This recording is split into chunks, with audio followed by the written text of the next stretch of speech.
93 है जो कि आपके सामने है। और आज का 10 प्रश्न को हम लोग देखेंगे जो कि टेस्ट के रूप में आपको मिल रहा है। ठीक है, चलिए उम्मीद करते हैं कि आप सभी बेहतर होंगे और प्रैक्टिस को कंटिन्यू बनाए रखे होंगे। ठीक है, चलिए तो आज का प्रश्न देखिए।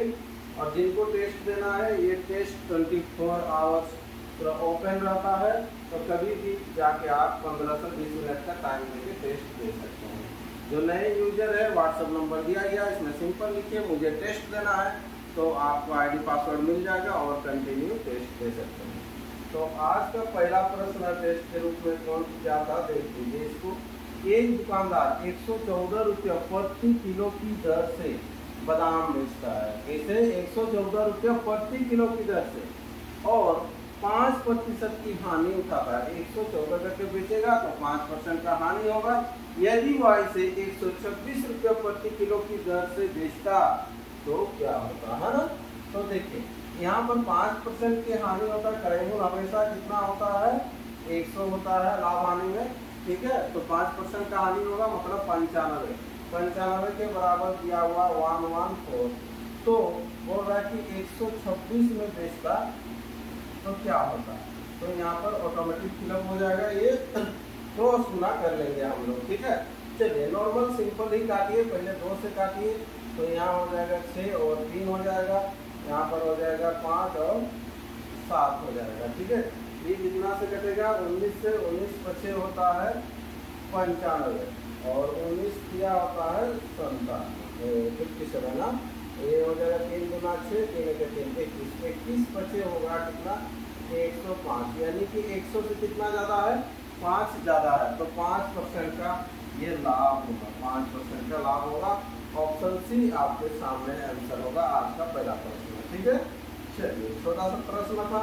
नेक्स्ट अगला क्वेश्चन है, कोई धन 2 वर्ष में 10% वार्षिक चक्रवृद्धि ब्याज है ना, चक्रवृद्धि ब्याज की दर से 1331 रुपये हो जाता है, तो मूलधन बताइए। आपको मूलधन बताना है। ये 2 साल का बात कर रहा है। ठीक है, तो अगर मूलधन नहीं मालूम है तो लेट हम लोग ले लेंगे P बराबर। लेट P बराबर ले लेते हैं, चलिए 100 ले लेते हैं। T इक्वल टू दिया हुआ है 2 ईयर्स दिया हुआ है और R बराबर जो दिया हुआ है कितना? 10%। तो 10% का आप CI निकाल लीजिए, 2 साल के लिए निकाल लीजिए। ये निकाल लेते हैं। देखो 100 का 10% 10 होता है, फिर 10 100 का 10% फिर सेकेंड, और इसमें CI में ब्याज का ब्याज लगेगा। 10 का 10% 1 होता है, तो टोटल कितना हो जाएगा? 21 हो जाएगा। तो अगर आप 100 रुपया का उधारी लिए हैं, 100 रुपया आपका मूलधन है, तो अमाउंट जो बन जाएगा 121 बनेगा अमाउंट, और उसके बराबर दिया चक्रवृद्धि ब्याज की दर से इतना रुपया हो जाता है। हो जाता है मतलब मिश्र धन का बात कर रहा हूँ। 1331। ठीक है, तो इसके बराबर डी पास। तो यहाँ से क्रॉस गुना करके हम लोग मान निकाल लेंगे। ठीक है, 11 से काट लेते हैं। हाँ, 11 का स्क्वायर होता है ये 11 के 11 बच गया कितना? देख लीजिए, तो 11 दूना 22 फिर 11 है ना। फिर 11 से काट दीजिएगा तो ये 1100, ये आंसर हो जाएगा। ऑप्शन रहेगा डी, ये राइट आंसर कर लेंगे, ऑप्शन डी है। ठीक है, चलिए नेक्स्ट प्रश्न की ओर बढ़ते हैं। अगला प्रश्न क्या कह रहा है? देखिए, एक पुस्तक में 250 पृष्ठ है। कोई भी एक पुस्तक ले लीजिए जिसमें कि पृष्ठ संख्या रहता है, आपको 250 रहेगा। प्रत्येक पृष्ठ में 15 पंक्ति है। 15 पंक्ति है, प्रत्येक पृष्ठ में इस तरह से 15 पंक्ति है। प्रत्येक पंक्ति मतलब एक पंक्ति में 40 अक्षर है। ये 40 अक्षर है एक पंक्ति में। ठीक है, तो पुस्तक में कुल कितने अक्षर है? सिंपल केवल गुना होगा, मल्टीपल आपको करना है। ठीक है, ये एक पंक्ति में 40 अक्षर है, तो कितना पंक्ति है? 35 पंक्ति है, तो गुना 35 हो जाएगा। और कितना पृष्ठ है? 250। तो पूरा पुस्तक में कितना आपका जो हो जाएगा, क्या हो जाएगा? अक्षर हो जाएगा। ठीक है, तो इसको केवल आपको गुना करना है। और तो यहाँ पर देख लीजिए 25 को इसके साथ गुना कर दीजिए, 25 चौके 100 और 2 जीरो एक्स्ट्रा है ना, फिर ये तो 35 ही बचेगा। ठीक है, यहाँ से कितना हो जाएगा? 35 के साथ 1 2 3 4 किलो। ठीक है, ये हो जाएगा 3,50,000। 3,50,000 ऑप्शन ए इसका राइट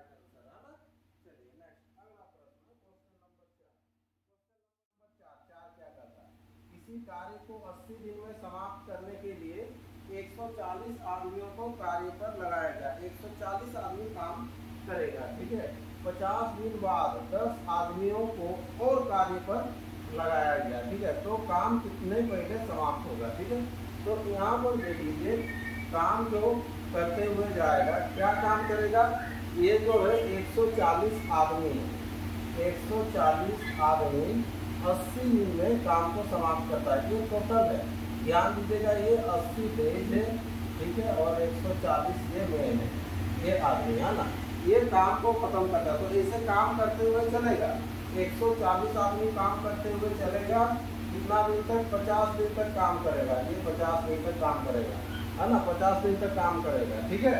उसके बाद 10 आदमी और आ गया, तो 10 आदमी और आएगा, तो 140 में 10 ऐड कीजिएगा, 150 हो जाएगा। तो काम और कितना दिन चलेगा नहीं मालूम, गुना कर लेंगे, दोनों को जोड़ देंगे, इसके बराबर करेंगे, एक्स का मान निकाल सकते हैं। ये एक तरीका है। दूसरा क्या तरीका है, देखो इसी से सॉल्व करेंगे।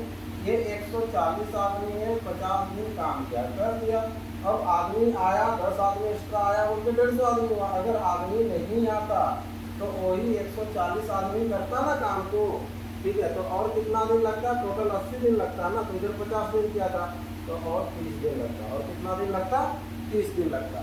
तो इन लोग जो काम को किया यहाँ से यहाँ तक, नीचे जो ये लोग जो काम किया, यही काम तो इन लोग भी किया ना। तो x का मान निकाल लीजिए यहाँ से, ये 30 से काट दीजिएगा, ये 5 से काटिएगा ये, ठीक है, 5 गुना 10, 5 अट्ठे 40। तो x बराबर मान निकल गया 28, ये 28 डेज ना। अब ध्यान दीजिएगा, इधर 50 दिन पहले काम किया था, फिर 28 दिन काम किया, तो कितना हो जाएगा यहाँ पर 78 डेज, है ना। लेकिन टोटल जो है 80 दिन का था। तो यहाँ पर देखो 80 दिन का टारगेट था, लेकिन 78 डेज में कंप्लीट किया। तो कितना दिन पहले कंप्लीट किया, तो यहाँ पर दिख रहा है आपको कितना दिन पहले कंप्लीट किया। 80 में से 78 घटा दीजिएगा, ये 2 डेज आंसर आपके सामने निकल के आ जाएगा। ऑप्शन डी कर लेना है, ठीक है। चलिए नेक्स्ट, अगला प्रश्न, क्वेश्चन नंबर 5 क्या है, देखिए ध्यान दीजिए। ठोस धातु से बने 3 घनों के आयतन, 3 घन का आयतन आपके सामने है। 125 घन सेंटीमीटर, 64 है और 27 सेंटीमीटर है। तीनों घनों को पिघला दीजिएगा। जब भी बात करते हैं पिघलाने का, तो हमेशा आयतन चेंज नहीं होगा, कभी भी आयतन चेंज नहीं होगा। तो तीनों का जो आयतन होगा उसको पिघला के क्या करेंगे, इस घन की परफेक्ट फोर कितनी होगी, मतलब एक ठोस घन बनाएंगे तीनों को। तो तीनों का आयतन को जोड़ दीजिए, तो तीनों का आयतन को जोड़ेंगे तो कितना हो जाएगा, 7 4 11, 11 और 5 हो जाएगा कितना, 16, ठीक है, 16 हो गया। और इधर 12, 6 हो गया 18, 18 और 2 20 और 1 21, 216। तो 216 जो हो गया ये आयतन हो गया, टोटल आयतन हो गया। ये सबको जोड़ेंगे तो 125, 64 और 27 को जोड़िएगा तो हो जाएगा 216। तो 216 किसका क्यूब होता है उसको जानिए। तो 216 किसका होता है, 6 का होता है।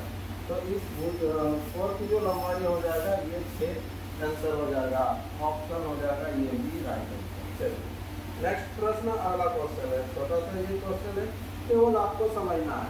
यदि चीनी का भाव पहले 25% बढ़ जाएगा, 25% बढ़ जाएगा, तो फिर बोल रहा तो एक मनुष्य कितना प्रतिशत कम चीनी कर देगी, उसका खर्च पहले के बराबर होगा। शॉर्ट बनाइए, सिंपल, पहले मूल्य ले लीजिए। सो कितना परसेंट बढ़ जाता है, 25%, तो 125 होगा। कितना कम करेंगे कि फिर से वहीं आ जाएंगे, कितना कम करेंगे, 25 कम करेंगे। लेकिन 125 में से प्रतिशत निकालना है, गुना 100 कर लीजिएगा। 25 25 125, 5 से काटिएगा तो ये 20 होगा, और ये 20% आपके सामने ये आंसर रहा, ऑप्शन सी ये राइट आंसर इस प्रश्न का, ठीक है। चलिए अगला प्रश्न है, क्वेश्चन नंबर आपके सामने है, देखिए क्या है। 36 सेंटीमीटर त्रिज्या वाले 36 सेंटीमीटर त्रिज्या वाले वृत्ताकार गोले को पिघलाकर 6 सेंटीमीटर त्रिज्या वाले कितने गोलियां बनाई जा सकती है, ठीक है। तो यहाँ पर देखिए, बड़ा जो वृत्ताकार गोला है उसमें से छोटा बनाना है। तो यहाँ पर वृत्त, ठीक है, जो वृत्त से बड़ा रूप है गोला, तो गोला का यहाँ पर पिघलाने का बात कर रहा है तो आयतन चेंज नहीं होता है। तो आयतन क्या होता है, गोला का 4/3 पाई आर क्यूब होता है, ये आयतन होता है। तो ये जो आयतन होता है, बड़ा का आयतन बटा छोटा का आयतन करेंगे संख्या जब आपको निकालना है तो। हाँ, तो यहाँ पर संख्या कितना भी संख्या होगा देखिए। तो जब ये आयतन जब कीजिएगा ना, बड़ा का आयतन बटा छोटा का आयतन, तो 4/3 पाई दोनों में तो सेम सेम रहेगा, कटेगा। केवल आर का मतलब होता है वैल्यू, इसी का मान होता है। तो आर का मान 3, तो पहला वाला आर का मान दिया होगा देखो 36। तो यहाँ पर 36 गुना 36 गुना 36, ये पावर 3 है, मतलब 3 बार गुना होगा। और नीचे जो है छोटा वाला साइज का बनाएंगे तो 6 गुना 6 गुना 6 है ना। जब 36 को 6 से काटिएगा तो ये सिंपल तो आपको दिमाग में घूमता होगा कि ये 6 6 6 ऐसे ही चल रहा है। अब ये किए थे ना, इससे पहले 6 का जो क्यूब होता है 216 होता है। ऑप्शन बी ये राइट आंसर, ठीक है। चलिए नेक्स्ट प्रश्न बढ़ते हैं, अगला क्वेश्चन की ओर। Question number 8। क्वेश्चन नंबर 8 आपके सामने है 6/7 और 14/18 के रेसिप्रोकल के गुणनफल का। रेसिप्रोकल क्या है, दो बात देखिए। रेसिप्रोकल मतलब होता है व्युत्क्रम। तो व्युत्क्रम फिर और एक बार व्युत्क्रम करेंगे तो ऑटोमेटिक सीधा हो जाएगा। तो जो सीधा दिख रहा है ना उसी को सॉल्व कर लीजिए। ये 6/7 और 14/18 का जो गुणनफल होगा, यहीं पर गुणनफल यही आंसर हो जाएगा, ठीक है। गुणनफल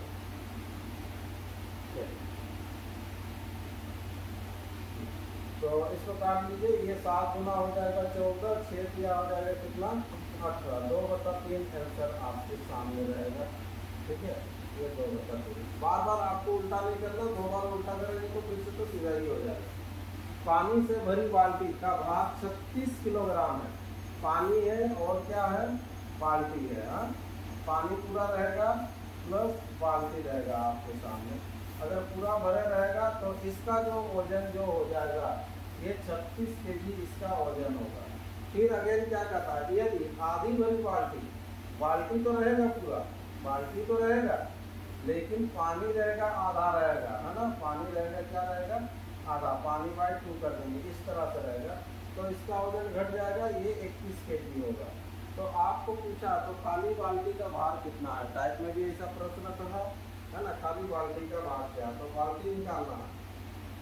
तो देखिए बाल्टी का अगर भार निकालना है आपको तो पानी को हटाना पड़ेगा, तो इसको 2 से आप गुना कर दीजिए सेकेंड वाला लाइन को। तो सेकेंड वाला लाइन को गुना करने से क्या होगा, देखो पहला तो सेम का सेम वैसे ही रहेगा, पानी प्लस बाल्टी इक्वल टू 36 ही रहेगा। सेकेंड जब गुना कीजिएगा 2 2 कटेगा, ये भी पानी हो जाएगा केवल, ठीक है। प्लस यहाँ पर हो जाएगा 2 बाल्टी होगा, और क्या होगा 2 बाल्टी इक्वल टू 21 का डबल कितना हो जाएगा, ये 42 होगा। अब घटा दीजिएगा, घटाने से क्या होता है 3 बदलता है, ऐसे बदलेगा। पानी पानी कटा है, देखो बाल्टी माइनस 2 बाल्टी, यहाँ पर माइनस बाल्टी हो जाएगा। हाँ, 2 बाल्टी से 1 बाल्टी जाएगा, बड़ा का 3 लगता है, और माइनस यहाँ पर देख लीजिए कितना हो जाएगा, ये 6 हो जाएगा। कितना होगा 6, 36 और 6 हो जाता है 42, तो माइनस माइनस कटा, बाल्टी का मान हो जाएगा 6 केजी, ये आंसर हो जाएगा। ऑप्शन बी राइट आंसर होगा, ठीक है। अगला प्रश्न क्वेश्चन नंबर 10। क्वेश्चन नंबर 10 आपके सामने है, 42 सेंटीमीटर व्यास के एक वृत्त का क्षेत्रफल क्या है। 42 सेंटीमीटर का है लेकिन वो व्यास है, तो त्रिज्या हो जाएगा कितना हो जाएगा, आधा हो जाता है 21 हो जाता है। तो इसका क्षेत्रफल क्या होगा, तो क्षेत्रफल क्या हो जाएगा पाई आर स्क्वायर, यानी कि 22/7 गुना हो जाएगा, ये 21 गुना 21 हो जाएगा। इसको काट लीजिए, 7 या 21 और 22 गुना हो जाएगा कितना हो जाएगा, ये 63। 63 होने से इधर 6 और 12 126 126, यानी कि 6 8 इधर 3 और 13 1386 इस प्रश्न का आंसर होगा। ऑप्शन आपके सामने है, ऑप्शन ए ये राइट आंसर करना है, ठीक है। चलिए तो इस तरह से ये 10 question back to back complete हो चुका है। फिर एक नए सेशन के साथ मिलते हैं, नए टेस्ट के रूप में मिलते हैं। तब तक आप लोग प्रैक्टिस करते रहिए और टेस्ट देते रहिए, ठीक है। बहुत किसी का 10 में से 10 आता ही है और प्राय आ रहा है, कोशिश कीजिए डेली अगर प्रैक्टिस करेंगे तो जरूर आएगा ही, ठीक है।